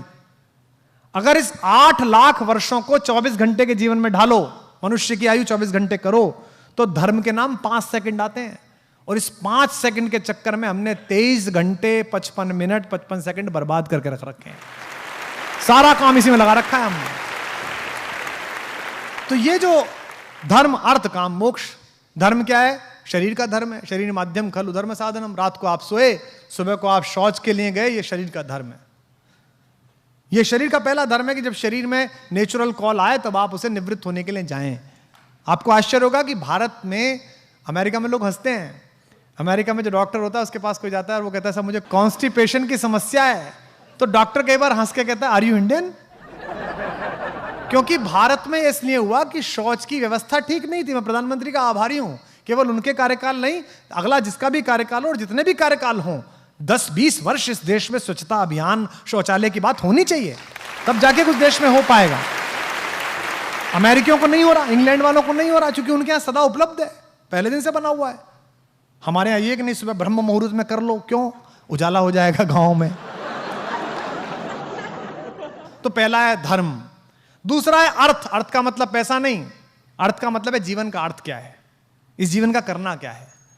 कुछ को प्रशासनिक सेवा में जाना है, कुछ को सेना में जाना है। और जो अर्थ है जीवन का, उसके हिसाब से आपकी जाति है। यहां बैठे होंगे ब्राह्मण परिवार के लोग, वैश्य परिवार के लोग, दलितों के वंशज, वंचितों के वंशज, आदिवासियों से आते हुए लोग। ये मत समझना कि खानदान से मिला हुआ विरुद्ध तुम्हारा विरुद्ध है। ये जोशी हो जाने से जोशी नहीं है कि जोशी हम पैदा हो गए तुम तो ब्राह्मण हो गए, नहीं। कर्म की विधान है। भगवान ने कहा अर्जुन से, चातुर्वर्ण मया सृष्टि गुण कर्म विभागशः। हे अर्जुन, 4 वर्णों में बटी हुई मेरी सृष्टि गुण और कर्मों के विभाजन पर है। अगर आप शिक्षा लेने का काम करते हो तो आप किसी धर्म और जाति को, आप ब्राह्मणत्व का संस्कार जी रहे हो। अगर आप देश के दुश्मनों से, बाह्य और आंतरिक दुश्मनों से युद्ध करते हो, रक्षा करते हो, तो आपका क्षत्रिय संस्कार है। अगर आप देश की व्यवस्था बनाते हो तो आप दलितों के साथ हो जिन्होंने इस देश की व्यवस्था बनाई है। अगर आप अर्थव्यवस्था में भाग लेते हो तो आप वैश्य और वणिक का काम कर रहे हो। ये जो वर्ण व्यवस्था थी, हालांकि बहुत लोग नहीं मानते, ना माने कोई दिक्कत नहीं है, लेकिन ये बड़ी वैज्ञानिक थी। तो दूसरा हुआ धर्म, अर्थ, और तीसरा हुआ काम, जिस पर बातचीत करने से भी पूरा विश्व डरता था, उसकी व्यवस्था हमने बनाई। और वो काम केवल सेक्स नहीं है, वो काम है डिजायर। एको हम बहुश्यामः। वेद क्या कहता है? एक हूं, बहुत होना चाहता हूं। मनुष्य की क्या इच्छा है? आपने पढ़ा था बायोलॉजी में, अमीबा गोल वाला, वो बीच में से कट गया, फिर 2 हो गए, फिर कट गया, फिर 3 हो गए। ये क्या है? एको हम बहुश्यामः। मैं एक हूं, बहुत होना चाहता हूं। और इसी के कारण यह व्यवस्था बनी। भगवान बुद्ध के समय जब बुद्ध दर्शन चला और बुद्ध ने कहा जीवन दुख का मूल है, और ऐसी स्थिति आ गई कि अधिकतम लोग भिक्षुक होने लगे, उस समय दक्षिण से एक विद्यार्थी चला, एक तपस्वी चला, आद्य शंकराचार्य नाम का, जिसने केवल एक दंड लिया और यात्रा की और इस पूरे भारत को दोबारा जीवित किया और कहा कि नहीं, एको हम बहुश्यामः। अगर जगत सत्य है, ब्रह्म सत्य है, तो जगत भी सत्य है। तो तीसरी चीज है काम, जिसको सामान्य रूप से हम वात्स्यायन का काम शास्त्र समझ लेते हैं। हम सेक्स एजुकेशन समझ लेते हैं। सेक्स नहीं है वो, सेक्स तो उसका एक छोटा सा पार्ट है। जैसे बहुत सारे हमारे साथी जो है बच्चे योग को जो है वो सुबह सुबह होने वाली फूफा समझते हैं, इस नाक से नया, इस नाक से गया, ये योग हो गया। ये योग का एक सामान्य अंग है। ये योग की जो 8 प्रक्रिया हैं उनमें से एक है ये प्राणायाम, जिसको लोग लिए घूम रहे हैं कि ये योग है। योग नहीं है। योग कर्म में कुशलता योग है। गीता में भगवान ने कहा है कि अर्जुन ने पूछा योग क्या है, तो उन्होंने कहा कर्म, योगः कर्मसु कौशलम। मैं फिर वहीं आ गया एकाग्रता पर, जो मैं आपसे कह रहा था भाइयों, छोटे भाई बहनों, जो एकाग्रता है कर्म की वो योग है। मेरे पिताजी प्रोफेसर एंड रिटायर हुए, 85 वर्ष के हैं। उन्होंने पीएचडी कराई है। हम जैसों को मूर्खों को ज्ञान देने की कोशिश की है, ले नहीं पाए हम पूरा। और मैं अक्सर देखता हूं कि वो अपने बगीचे में जो घर में बना हुआ है उसमें सुबह ही सुबह सिद्धांत वो करते रहते हैं निराई विराई पौधों की। और बहुएं जो प्रोफेसर हैं, यूनिवर्सिटी में पढ़ाती हैं, आईएफएस हैं, मेरी भाभियां, वो चाय लेके सुबह सुबह जाती हैं। मैंने एक दिन देखा कि वो उससे पौधे से बात कर रहे हैं। वो कह रहे हैं अच्छा तो श्रीमान जी आपकी जड़ यहाँ निकल आई, ओहो हो आप तो बहुत फजीता करोगे, चलिए आपको एक नया गमला देते हैं आज हम। और उसको लेके वो बात कर रहे हैं। मूर्ख थोड़ी है कि पौधे से बात करेंगे, कर्म की कुशलता के साथ कर रहे हैं। वो खुरपी लगाना, उसमें खाद डालना, पानी लगाना, उसे भी टालने काम की तरह। उन्हें किसी ने नहीं कहा, उनके बेटे पुत्रवधुओं की इतनी आय है, इतना पैसा है कि वो 10 माली रख लें, लेकिन वो खुद कर रहे हैं क्योंकि वो कर्म में कुशलता है। याद करके देखिए आपने आखिरी बार ऐसा कौन सा काम किया था जिसमें आप इतने एकाग्र थे कि आपको आवाज नहीं सुनाई दी। बहुएं जाती हैं पापा जी चाय ले लीजिए, उन्हें सुनी नहीं, पापा जी चाय ले लीजिए। फिर तीसरी बार में हाँ बेटा, अच्छा बेटा रख दो, तब उन्हें समझ में आई कि चाय पीनी है, क्योंकि वो उससे संवाद कर रहे हैं। और अगर उन्होंने मन से संवाद किया है तो मन से वो पौधा सुन भी रहा होगा। मुझसे पूछा था एक विदेशी विद्यार्थी ने कि साहब ये क्या कहानी है आपके यहाँ कि मीराबाई ने जहर पिया वो बच गई। तो मैंने कहा अगर ये आस्था है कि ये जो मुझे भेजा है ये भगवान कृष्ण ने अमृत भेजा है, अगर अंदर इतनी पात्रता है तो दुनिया के हर जहर को अमृत होना ही पड़ेगा। दुनिया की हर केमिस्ट्री को नतमस्तक होना ही पड़ेगा। देश के सबसे बड़े कार्डियोलॉजिस्ट हैं, मैं नाम नहीं लूंगा उनका क्योंकि निजता में उल्लंघन हो जाएगा। मैंने उनके साथ एक बार यात्रा की विदेश में, और मैंने देखा कि वो प्राइवेट जेट था जिसमें जाना था, उसमें उन्होंने बैठने के तुरंत बाद 4 घंटे का सफर था, अपने हैंड बैग से लड्डू गोपाल निकाले और गणपति निकाले और दोनों को प्रणाम करा। तो मैंने उनसे पूछा भाई साहब ये क्या है, आप तो इतने बड़े डॉक्टर हो, ऐसे रोबोटिक्स से ऑपरेशन कर देते हो। दुनिया में हिंदुस्तान में जो भी बड़ा है, चाहे वो मुख्यमंत्री हो, प्रधानमंत्री हो, सेठ हो, वो आप ही के चरणों में आके गिरता है कि तुम खोलो दिल। तो ये सब क्या है भगवान जी, आपकी क्या आस्था है इसमें? तो उन्होंने मुझे कहा कि देखो मैंने बहुत ऑपरेशन किए हैं और मैंने अनेक बार ऐसा देखा कि सब कुछ ठीक था, कोई प्रॉब्लम ही नहीं थी, और मुझ जैसा डॉक्टर था और पूरी बैटरी डॉक्टर्स की लगी हुई थी और मैं कुछ नहीं कर पाया, मेरे सामने से आदमी निकल गया। और कई बार मैंने ऐसा देखा कि आदमी ऐसा है कि इसको तो कोई नहीं बचा सकता, मुझ जैसे 650 लग जाएं, और मैंने कुछ नहीं किया, बस कोशिश शुरू की थी कि वो आदमी बच गया। तब मुझे पता लगा कि मुझसे और मेरे ज्ञान और मेरी क्षमता प्रतिभा से भी ऊपर कोई ताकत है जो दुनिया को चलाती है, जो दुनिया के बारे में तय करती है। तो ये है जीवन का अंतिम मोक्ष, ये काम के बाद का मोक्ष है। जीवन के 4 हेतु हमने तैयार करे।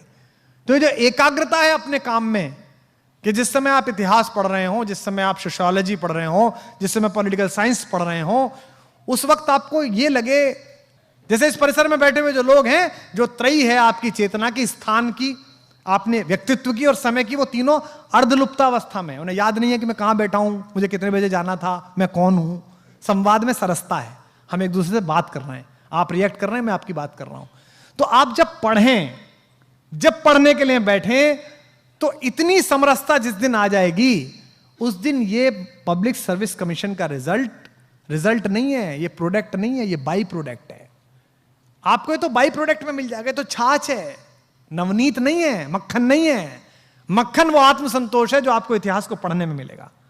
मक्खन वो आत्मसंतोष है कि आपको इस बात के शोध लगाने में लगेगा कि पानीपत की तीसरी लड़ाइयों में, तीनों लड़ाइयों में निर्णय विपरीत क्यों हुए। मक्खन वो आत्मसंतोष है जब आपको इस बात की स्मृति पूरी आ जाएगी कि आज मैंने कितने मजेदार तरीके से मैंने विश्व की राजनीतिक व्यवस्था पढ़ ली, मैकियावेली पढ़ लिया, मैंने कौन तक पढ़ लिया मैंने। वो जो आपको आत्मसंतोष आएगा वही असली नवनीत है, बाकी बाई प्रोडक्ट है। ये मैं अपने अनुभव के आधार पर कह रहा हूं। ये प्रसिद्धि, ये ऐश्वर्य, ये मान्यताएं, ये सब बाई प्रोडक्ट हैं। दुनिया का, हिंदुस्तान का सबसे बड़ा सांस्कृतिक मसीहा गुरुदेव रविन्द्रनाथ टैगोर, आप सब जानते हो उन्हें, उनके नाम से युग प्रारंभ हुए। बंगाल में रविंद्र संगीत है, बंगाल में रविंद्र चित्रकला है, बंगाल में रविंद्र मूर्ति शिल्प है। वो 64 साल की आयु में तो उन्होंने मिट्टी से काम करना सीखा। कितनी ललक रही होगी। जिस आदमी को नोबेल पुरस्कार मिल गया था, जिसको हिंदुस्तान का सबसे बड़ा सिपाही गांधी गुरुदेव कहता था, जिसके यहां इंदिरा गांधी पढ़ती थी छोटेपन में, जो खुद ही देवेंद्रनाथ ठाकुर का पोता था, इतने बड़े रईस का, इतने बड़े जमींदार का, वो 64 साल की उम्र में मिट्टी से मकान बनाना सीखा उन्होंने। और अपनी कुटिया बनाई श्यामली नाम से, काली मिट्टी से, नदी के किनारे से लाके। जीवन भर पढ़ते लिखते रहे गुरुदेव। और आप पढ़िए संस्मरणों को, जब उनकी मृत्यु की रात थी तो एक दिन पहले उनसे मिलने के लिए क्षितेंद्र मोहन सेन गए, जो कला के आचार्य थे, फाइन आर्ट्स के प्रोफेसर थे विश्व भारती में। तो गुरुदेव बोल नहीं पा रहे थे, बहुत धीमे से बोल रहे थे, मृत्युशैया पर थे। तो उनकी आंख में उन्होंने आंसू देखा। तो क्षितेंद्र मोहन सेन ने कहा गुरुदेव से कि गुरुदेव, कि मृत्योर भय, क्या मृत्यु का भय है आपको, जो आपकी आंख में आंसू हैं? तो गुरुदेव ने उसका उत्तर दिया अपनी गीतांजलि की एक कविता से। और उस कविता का अनुवाद यह है कि हे ईश्वर, हे परम पिता, तुम्हारा सागर बड़ा विशाल था और मेरी बाल्टी बड़ी छोटी थी। Oh my father, your ocean was so vast and my basket was so small. मैं थोड़ा सा ही जान पाया इस पृथ्वी से, थोड़ा सा ही जान पाया। कितने बड़े आदमी ने सोचा। और आपको लगता है, हमको लगता है ये कर लिया, इतना सा पाठ्यक्रम कर लिया, इतना हो गया, हम तो खलीफा हो गए। तो इसका मतलब क्या है कि दुनिया में इतना अधिक है कि उसका बहुत बहुत बहुत बहुत बहुत छोटा अंश आपको जीना है। आप देखिएगा कि जितनी भी ये सो कॉल्ड एलीट क्लास बनती चली जा रही है, इसका सारा बोध निजता पर शुरू है और निजता पर खत्म है। जबकि ये भारत नहीं था। दूसरे को मारकर खाइए, ये विकृति है। वो अपना खाए, मैं अपना खाऊं, ये प्रकृति है। लेकिन वो खा सके इसकी चिंता करके मैं खाऊं, ये संस्कृति है। और इसी बात का बड़ा आदमी कौन है? उसके घर कोई आता ही नहीं है। सुबह बाई घंटी बजाती है, शाम को दूध वाला, बीच में कोई आता ही नहीं है। मेरे पिताजी मेरे घर आते हैं तो वो लोगों से कहते हैं, बड़े खुश होते हैं, कहते हैं यार ये आदमी ठीक है, इसके यहाँ 10 आदमी चाय पीते हैं, 20 आदमी खाना खाते हैं, 5 आदमी सोते रहते हैं, ये ठीक है। मैं जोशी जी से असहमत हूं जो कह रहे हैं कि पहले शिक्षा लाइए। शिक्षा तो लाइए, लेकिन हिंदुस्तान की, दुनिया की जितनी समस्याएं हैं वो किसने पैदा करी? आइए, शिक्षित लिखते हैं, अशिक्षित लिखते हैं और समस्या लिखते हैं। आइए, पहली समस्या बेरोजगारी, किसने पैदा करी भाई? शिक्षित लोगों ने क्या अशिक्षित लोगों ने? शिक्षित लोगों ने।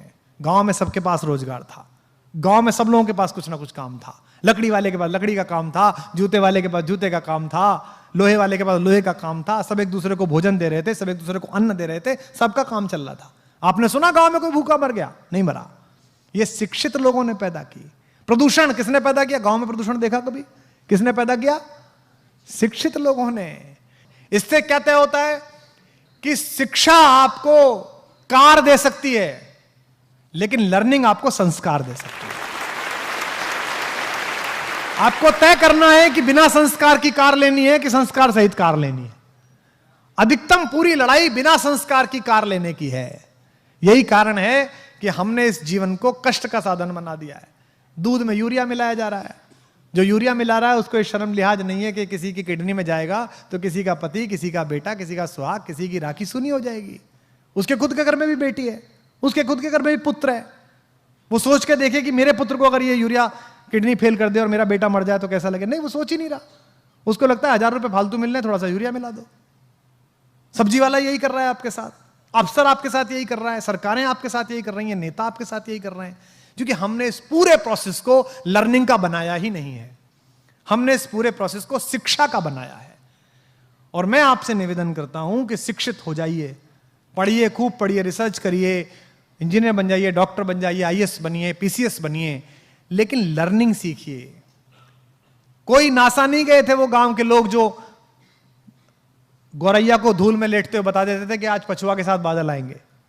उसने अनुभव से ये जाना था। तो इसका मतलब कुछ ज्ञान ऐसे हैं जो अनुभव से ही आते हैं। महिलाएं बैठी हैं, मातृशक्ति बैठी हैं, मातृशक्ति इस नगर का प्रतिनिधित्व करती हैं। लोग कहते हैं ना बच्चा पैदा हुआ, बच्चा पैदा नहीं हुआ, बच्चे के साथ एक और चीज पैदा हुई, मां पैदा हुई। उससे पहले वो भाभी थी, बेटी थी, बहन थी, मां नहीं थी। अब वो मां पैदा हुई है। मेरी पत्नी मेरी बेटी को डांटते हुए अक्सर कहती है, तू बनेगी ना मां तब पूछूंगी तुझसे। उसको लगता है खराब बात है। अरे ये सही बात है, क्योंकि उससे पहले वो सिर्फ बेटी थी, सिर्फ वो पत्नी थी, सिर्फ वो बहन थी। जिस बार पहली बार उस शिशु ने आकर किलकारी भरी, उस दिन मां को पता चला कि मैं मां हूं, मेरा बोध क्या है, मुझे जगना इसके अनुसार है, मुझे सोना इसके अनुसार है, मुझे इसका सब काम करना है। उस दिन से उसका बोध पैदा हुआ। तो जैसे आप ज्ञान के साथ यात्रा करते हैं, आपके मन में नई जिज्ञासा पैदा होती है, तो यकीन मानिए आप भी पैदा होते हैं, साथ साथ आप भी नए तरीके से पैदा होते हैं। जब आप कोई चीज पढ़ते हैं और आपको एकदम चेतना आती है कि यार क्या अद्भुत बात पढ़ी, तो ये मानिए कि थोड़ा सा जन्म आपका हुआ है। अब आपको तय करना है कि आपको अधूरा पैदा होना है कि पूरा पैदा होना है। आपको विकल दिव्य अंगों के साथ पैदा होना है कि संपूर्ण सुशोभित शरीर के साथ पैदा होना है। इसलिए पढ़िएगा तो ये सोच के मत पढ़िएगा कि ये पास करना है, ये सोच के पढ़िएगा कि मुझे ये जानना है, ये मेरी इच्छा है, ये मैं जानना चाहता हूं। अधिकांशतः हम जो पढ़ रहे हैं, हम ये पढ़ रहे हैं कि ये इतना है, इसको ऐसे करने से ऐसे हो जाएगा। इससे जीवन आगे नहीं जाएगा। गांव में मैं गया तो वो एक गांव के प्राइमरी स्कूल की पहली दूसरी क्लास की अंग्रेजी की किताब देखी, आपने भी देखी होगी। उसमें लिखा हुआ था जी फॉर जेंटलमैन। तो सामने कुछ चीजें बनी रहती है ना, अम्ब्रेला बना हुआ है ना, बना रहता है सब। बी फॉर बैलून, तो बैलून बना हुआ है। तो जी फॉर गर्ल एंड जेंटलमैन, तो एक लड़की बनी हुई और जेंटलमैन के नाम पर सूट पहने हुए एक आदमी बैठा हुआ, मतलब खड़ा हुआ, यानी कि जेंटलमैन है। जिसने सूट पहना वो जेंटलमैन है। तो गांव के उस बच्चे को यह लगता होगा कि ये जो धोती कुर्ते में मेरा बाप है,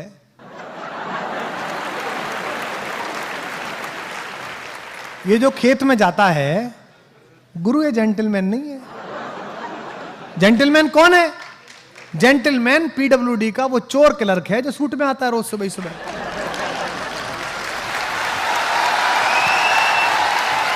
यही तो हुआ। तो जेंटलमैन की परिभाषा क्या बनाई आपने? वस्त्र से बना दिया। आपने बच्चे के दिमाग में आरोपित कर दिया भाव कि जेंटलमैन होना मतलब कपड़े ऐसे पहनना। हमारी भी ब्रांड के टीम लोग कहते हैं कि ये क्या पहन लेते हो आप, आज ही कह रहा था ये क्या पहन लिया। मैंने कहा मेरी कमीज सुनेंगे कि मुझे सुनेंगे?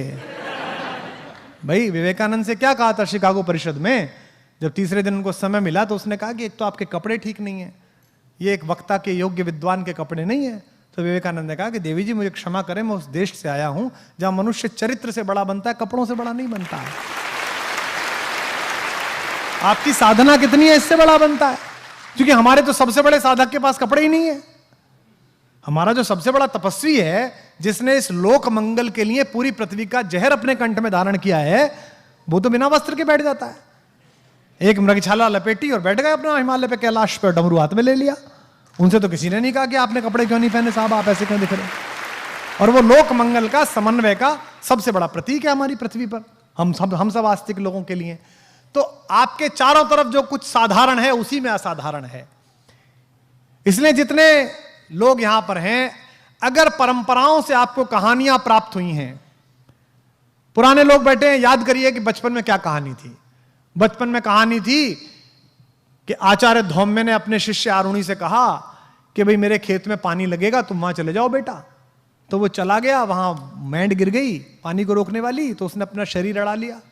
बचपन में क्या कहानी थी, ये हो गया, तो उसके बाद ये तपस्या कर, ये फायदा हो गया। अब आपको कहानी क्या मिली? छोटे बच्चों को जादुई शक्ति मिली, तो झाड़ू नीचे लगाई उसने, हैरी पॉटर ने, और वो खुद ही जेट का जहाज बन के उड़ गया भाई। तो पूरा काम किस पर है कि जादुई शक्ति मिल जाए, कुछ जादू हो जाए, क्योंकि बाजार आपको ऐसा बना रहा है। इस परिसर में बैठे हुए बच्चों, अपनी आर्थिक स्थिति पर बिल्कुल परेशान मत होना। अर्थ तय नहीं करता कि आपके जीवन का अर्थ क्या होगा, अर्थ से तय नहीं होगा, यह बाजार तय करा रहा है। विज्ञापन आ रहा है, पत्नी से करें प्यार तो डायमंड से कैसे इंकार। अच्छा, मतलब जो डायमंड लाके नहीं दे रहा वो प्यार नहीं कर रहा। और कईयों ने तो वो नीरव मोदी वाले दे दिए, बोले जी फर्जी निकल गया डायमंड। मैंने कहा प्यार भी तो फर्जी था तेरा, डायमंड भी फर्जी निकल गया। यानी कि बाजार ने यह काम करा दिया तो अच्छा हो गया, और नहीं करा दिया तो उसकी इच्छा अधूरी रह गई। ये किसने किया है? ये उन्होंने किया है जिनको अपना कूड़ा हिंदुस्तान की 135 करोड़ जनता के सिर पे लादना है। ये उनका किया हुआ काम है, इसका कोई मतलब हमारे आंतरिक सुख से नहीं है। मैं गांव गया जी अभी 1-1.5 साल पहले वो एक चैनल ने मेरे ऊपर डॉक्यूमेंट्री की, वो प्रोग्राम बनाते थे व्यक्ति विशेष, तो मुझसे बोले जी आपका गांव जरा आप वहाँ चलेंगे, थोड़ा गली में घूमेंगे, तो हम पीछे कैमरा लेके चले जाएंगे। मैंने कहा भाई चलो, तो मैं चला गया। तो वहाँ खेत की तरफ गए तो 2-4 बालक भैंस की पीठ पे बैठ के घूम रहे। तो वो लड़की जो चैनल वाली, वो कह रही थी ओ माय गॉड सर, क्या पुअर, देखिए कितने पुअर हैं और कैसा, मतलब देखिए कैसा लग रहा है इन्हें। मैंने कहा तेरी मर्सिडीज से ज्यादा खुश है वो। हाँ, पूछ के देख उसके अंदर कितना कितना अंदर से आनंद बह रहा है। उसने इस भैंसे की जो मचक है ना, उसके हिसाब से अपना शरीर ढाल लिया कि यूं मुड़ेगा और यूं मुड़ेगा।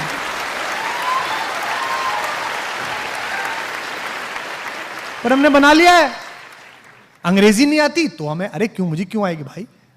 हिंदी खराब बोलते समय कभी गिलानी हुई, कभी शर्म लिहाज आई कि हिंदी खराब बोल रहा हूं, फिर अंग्रेजी खराब बोलते हुए गिलानी क्यों है। अरे मेरी भाषा नहीं है, मैं सीख रहा हूं, खराब ही बोलूंगा यार। अब अच्छी आ जाएगी तो बोल लूंगा, ना आएगी तो कौन सा प्रॉब्लम पड़ रही है भाई, ना आएगी तो क्या हो जाएगा। लेकिन ऐसा बना लिया है कि अंग्रेजी, जब तक आप अंग्रेजी जरूर सीखिए, बोल लीजिए। मेरे पास भी ग्रेजुएशन में थी, गोल्ड मेडल मिला मुझे, यूनिवर्सिटी टॉप की मैंने, मुझे भी अंग्रेजी बहुत पसंद है। शुरुआत की कविता अंग्रेजी में लिखी। पर आप देखो कि देसी के अंदर इतना अधिक कमतरी का भाव भर गया है, इतना अधिक इन्फीरियरिटी कॉम्प्लेक्स है। निज भाषा उन्नति है सब उन्नति को मूल। आपको हिंदी बोलने में शर्म आती है, आपको बुंदेली बोलने में शर्म आती है, आपको इस महाकौशल की भाषा बोलने में शर्म आती है। और कितनी मधुर भाषा है, कितनी मीठी भाषा है इस पूरे क्षेत्र की। आप फोन करिए महापौर जी के घर पे, के हैं क्या मैडम, अब भाई तो इतनी हती है भाई, चली गई बाजार में।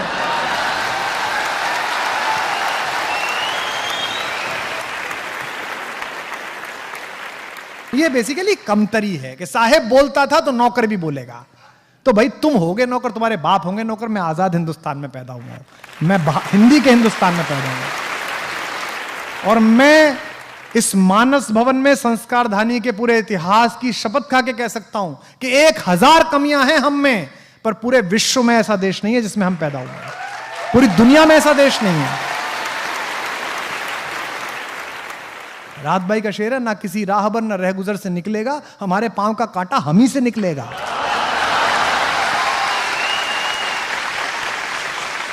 हम अपना काम कर लें। हिंदुस्तान कोई लाल किले का नाम नहीं है, हिंदुस्तान किसी पार्लियामेंट की बिल्डिंग का नाम नहीं है।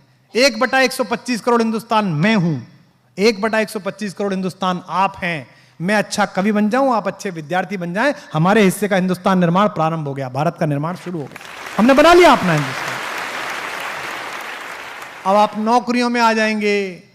ये जितने नेता हैं, जितने मुख्यमंत्री हैं, प्रधानमंत्री हैं, विधायक हैं, महापौर हैं, अलग अलग पदों पर लोग हैं, इनकी समय सीमा है 5 वर्ष, 10 वर्ष, 15 वर्ष, 20 वर्ष। आप जब नौकरी में आएंगे, आपकी समय सीमा आपकी सेवानिवृत्ति तक है। आपको वेतन ये नहीं देंगे, इस देश की जनता का टैक्स देगा। तो आपकी जिम्मेदारी बननी चाहिए कि आप उस टैक्स देने वाले अपने मालिक के प्रति ईमानदार रहें, इन टेम्परेरी मालिकों के प्रति ईमानदार ना रहें। सम्राट चंद्रगुप्त का जब राज्याभिषेक किया कौटिल्य ने, जिनके नाम पर यह एकेडमी है, तो आप सबको याद होगा कि चाणक्य बहुत बुद्धिमान व्यक्ति थे। उन्हें लगा कि यार ये यूनान से तो आक्रमण होता ही रहेगा, इसे कैसे टालें। तो सेल्यूकस जो सेनापति थे सिकंदर के, सिकंदर तो वहीं से लौट गया था कोने से, तो उसने सोचा कि भाई अब कैसे इनसे संधि की जाए। तो उन्होंने सेल्यूकस की पुत्री कार्नेलिया से चंद्रगुप्त की शादी करा दी। भाई इससे बेहतर क्या है, रिश्तेदारी होगी, अब आक्रमण नहीं होगा। और यही हुआ। भारत में सम्राट चंद्रगुप्त का वंश बहुत दूर तक फैला। 2 वर्ष बाद महारानी कार्नेलिया ने एक पुत्र को जन्म दिया जो भारत का अगला सम्राट बना। जब उसकी पहली वर्षगांठ हुई तो बहुत बड़ा उत्सव हुआ। उसमें सम्राट सेल्यूकस को भी बुलाया गया। वो सेनापति से सम्राट हो चुके थे, खुद ही एम्परर हो गए थे। वो एम्परर आए, 2 महीने रहे। जब वो जाने लगे तो पटना में पाटलिपुत्र में उनका नागरिक अभिनंदन हुआ। तो नागरिक अभिनंदन में आभार व्यक्त करते हुए सम्राट चंद्रगुप्त ने कहा कि सम्राट सेल्यूकस, हमने आपकी 2 महीने सेवा करने की कोशिश की, फिर भी हमारे देश से, भारत से अगर कोई त्रुटि रह गई हो आपकी आवभगत में, तो उसके लिए मैं क्षमा प्रार्थी हूं। मैं आशा करता हूं कि आपका यहां का प्रवास अच्छा बीता होगा। कितनी अच्छी भाषा है। सेल्यूकस ने भाषण देते हुए कहा कि सम्राट, मैं आपका आभारी हूं कि आपने मुझे नाना बनने का अवसर दिया, मुझे अपना अतिथि बनने का अवसर दिया। जीवन में यही सबसे अच्छा था कि मेरी पुत्री के पुत्र हुआ जो आपका अगला अधिकारी है। बड़ा अच्छा प्रवास रहा, बड़ी अच्छी आपने सेवा की। बस एक शिकायत है, अगर आप कहें तो मैं कह दूं। सम्राट ने कहा कि बताइए क्या शिकायत है। तो उन्होंने कहा साहब, जब से मैं आपके राज्य में घुसा हूं उधर कांधार से 2 महीने से लगातार आपके गुप्तचर मेरा पीछा कर रहे हैं। हर समय कोई ना कोई गुप्तचर मुझे नोट करता रहता है। अब आप सोचिए कि जिसका दामाद इस देश का राजा हो, उस ससुर की गुप्तचरी, उसके पीछे आपने सीआईडी लगा दी, सीबीआई लगा दी। तो बहुत गुस्सा आया सम्राट को। सम्राट ने कहा यह हो ही नहीं सकता, किसकी हिम्मत है, बताए दरबार में वो कौन व्यक्ति है जिसने मेरे ससुर के लिए ये इतना महत्वपूर्ण काम किया। ऐसे उनका अपमान करने की कोशिश की। बड़ा अद्भुत प्रसंग है ये। तो पूरा हॉल सन्नाटे में खिंच गया। कोने पर से कौटिल्य खड़े हुए, प्रधानमंत्री कौटिल्य। उन्होंने कहा महाराज क्षमा करें, मैं सूचना देना चाहता हूं कि गुप्तचर सम्राट सेल्यूकस के साथ साथ मेरी आज्ञा से चल रहे थे। अब अपने गुरुजी से क्या कहते हैं सम्राट? तो उन्होंने कहा कि मैं बहुत शर्मिंदा हूं गुरुजी, अगर कोई और होता तो उसका मैं दंड देता, पर मैं आपसे केवल यह पूछना चाहता हूं कि आपने ये अभद्रता क्यों की, आपने मेरे ससुर का यह अपमान क्यों किया? तो उन्होंने कहा कि सम्राट चंद्रगुप्त शायद भूल गए हैं, वो शायद स्मरण ना कर पाए कि वे दामाद हैं और ये ससुर हैं, लेकिन इसके एक अतिरिक्त और नाता भी है। सम्राट सेल्यूकस दूसरे देश के राजा हैं जो मेरे यहाँ विजिट पर हैं, और प्रधानमंत्री और गृहमंत्री होने के नाते मेरा कर्तव्य है कि बाहर से आने वाला राजा किससे मिल रहा है, क्या बातें कर रहा है, अपने राष्ट्र के हित में मैं जानूं और आपको सूचित करूं, इसलिए मैंने ये काम किया। तो आप इस देश के लिए, इस समाज के लिए, इस परिवार के लिए, इस गांव के लिए महत्वपूर्ण बनिए। उसके प्रति उत्तरदायी बनना, अधिकारी बनने के बाद इन लोगों के प्रति उत्तरदायी मत बनना जो राजनीति में आते जाते रहते हैं, क्योंकि ये तो खुद ही अपने प्रति उत्तरदायी नहीं है। अभी चुनाव आएगा तो इधर के उत्तरदायी उधर खड़े मिलेंगे और उधर के उत्तरदायी इधर खड़े मिलेंगे, पता ही नहीं चल पाएगा। तो मैं आशा करता हूं कि आज के इस उद्बोधन के बाद हमारे बहुत सारे युवा साथियों को, हमारे छोटे भाई बहनों को जीवन में कुछ प्रेरणा मिली होगी। कष्ट आएंगे, छोटे मोटे कष्ट आएंगे, पराजय होगी, असफलता होगी, उपहास उड़ाएंगे लोग, गिरेंगे आप, कपड़े आपके फटेंगे, चोट लगेगी, पैरों में छाले पड़ेंगे, अपमान होगा, अपयश होगा, लेकिन उसके बाद आखिर में जो मिलेगा वो आपको अमृत तत्व मिलेगा, आनंद मिलेगा, जिसके अंदर भी इस सृष्टि में जरा सा भी गरल पीने की क्षमता है, जिसके कंठ में सरस्वती और शंकर उसे ही आशीर्वाद देते हैं। अंत में उसी के पास श्रद्धा करते हैं।